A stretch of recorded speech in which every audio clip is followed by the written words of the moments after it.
যদি তৌহিদ একবার সর্বনিম্ন পরিমাণে, একবারে তৌহিদের রেঞ্জ এত নেমে আসছে যে একবার সর্বনিম্ন তৌহিদ আছে, কিন্তু তৌহিদ নষ্ট করেনি, মানে বড় শিরক করে মারা যায়নি, বড় কুফরি করে মারা যায়নি, বড় মুনাফিকের অবস্থা মরেনি। মুনাফিকি চরিত্র আছে, কুফরি কথাবার্তা আছে, কিন্তু সেগুলো বড় কুফরি না, ছোট কুফরি আছে, ছোট কুফরি, মেলাগুলো ছোট কুফরি আছে, তারপরে মেলা ছোট শিরক রয়েছে, এগুলো কাবিরা গুনাহ, কিন্তু ইসলাম ভঙ্গ হয় না, তাতে ঈমান ভঙ্গ করে মারা যায়নি। সামান্যতম তার মধ্যে হাদিস রয়েছে সরিষা পরিমাণ, সরিষা দেখেছেন না? চাষ করেননি, দেখেছেন? সরিষা পরিমাণ যদি কারো অন্তরে লা ইলাহা ইল্লাল্লাহ তৌহিদ থাকে, এই সরিষা পরিমাণ থেকে কেউ কেউ বুঝেছে নামাজ পড়ুক আর না পড়ুক, না ভুল কথা। ওলামারা বলছেন, যারা বলছে বেনামাজি বড় কাফের, কারণ সাহাবায়ে কেরাম এর উপরে ইজমা ছিল, হাদিস হয়েছে তিরমিজিতে সেই হাদিস, তারা বলছেন যার সর্বনিম্ন কি আছে, ঈমান অন্তরে আছে, সেই ব্যক্তি কমপক্ষে সে মদখোর হতে পারে, চোর হতে পারে, ডাকাত হতে পারে, বেঈমান হতে পারে, কিন্তু সেই ব্যক্তি 5 ওয়াক্ত নামাজ পড়ছে। আল্লাহ তোমার ছাড়া আমার কোনো মাবুদ নেই, তো ইবাদত কোথায়? প্রথম ইবাদত 5 ওয়াক্ত সালাত। মুসলিম জীবনে কালেমা পড়লেই প্রথম হুকুম কি করবেন? চল নামাজ পড়ি। সর্বনিম্ন সরিষা পরিমাণ আপনার আমার অন্তর ঈমান আছে, মানে 5 ওয়াক্ত নামাজ থাকতে হবে। 5 ওয়াক্ত নামাজ সেজদা করেন, বলছেন যে লা ইলাহা ইল্লাল্লাহ, কিসের মাবুদ তোমার? মাবুদ কিন্তু সেজদাই করো না, ইবাদতই করো না তুমি।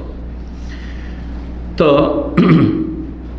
এই মর্মে সহিহ বুখারীতে হাদিস রয়েছে, আনাস রাদিয়াল্লাহু তাআলা আনহু থেকে রাসূলুল্লাহ সাল্লাল্লাহু আলাইহি ওয়াসাল্লাম বলেছেন, ইয়াখরুজু মিনান নারে, জাহান্নাম থেকে বের হবে এমন এমন পাপীরা বের হবে, বিভিন্ন স্তরের পাপীদের কথা বর্ণনা করা হয়েছে, লম্বা হাদিস। তার মধ্যে বলা হচ্ছে যে শেষে আল্লাহ বলেন, আখরিজু মিনান নারে, জাহান্নাম থেকে বের করো মান কালা লা ইলাহা ইল্লাল্লাহ, যে লা ইলাহা ইল্লাল্লাহ বলেছে, ওয়া কানা ফি কলবিহি মিনাল খায়রি, আর তার অন্তরে এতটা কল্যাণ ছিল, মা ইয়াজানু শাইরাতান, যেটা জব পরিমাণ, জব দেখেছেন, গমের সমান জব, বার্লি, জব পরিমাণ।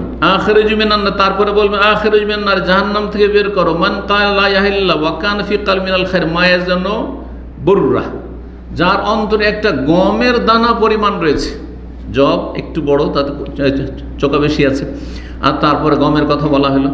তারপরে বলবেন আল্লাহ রাব্বুল আলামিন, সেগুলো তো হয়েছে, আখিরুজু মিনান নারে মান কালা ওয়া কানা ফি কলবিহি মিনাল খায়র মা ইয়াজানু যাররা বাহাব্বাতু খারদালিন মিন ঈমান, খারদাল মানে সরিষা, আর যাররা মানে সামান্য একবার ক্ষুদ্র পরিমাণ। আজকালকার জামানে যাররা মানে হচ্ছে অনুপরিমাণ, এই যে পরমাণু এসেছে, কিন্তু যাররা মানে হচ্ছে ক্ষুদ্র পিপিলিকা, যাররা মানে যে একবারে ক্ষুদ্র কোনো দানা, ক্ষুদ্র দানা পরিমাণ। আর অন্য রিওয়ায়াতে রয়েছে সরিষার কথা যেমন বললাম, তাহলে সরিষা পরিমাণ ঈমানও যদি কারো অন্তরে থাকে, তৌহিদ থাকে, তাহলে সেই ব্যক্তি জাহান্নাম থেকে কোনো একদিন বের হবে, কিন্তু আল্লাহ জানে কতদিন পরে। কে কতদিন জাহান্নামে থাকতে পারবে এটা চিন্তা করে নেওয়ার পরে পাপের দিকে যাবে। মুসলিম সমাজের লোকদেরকে বলছি, আল্লাহ রাব্বুল আলামিন বুঝার তৌফিক দান করেন, এবং দুনিয়ার এই আগুন দেখে আখিরাতের আগুন সম্পর্কে সতর্ক, সাবধান, সজাগ হওয়ার তৌফিক দান করেন।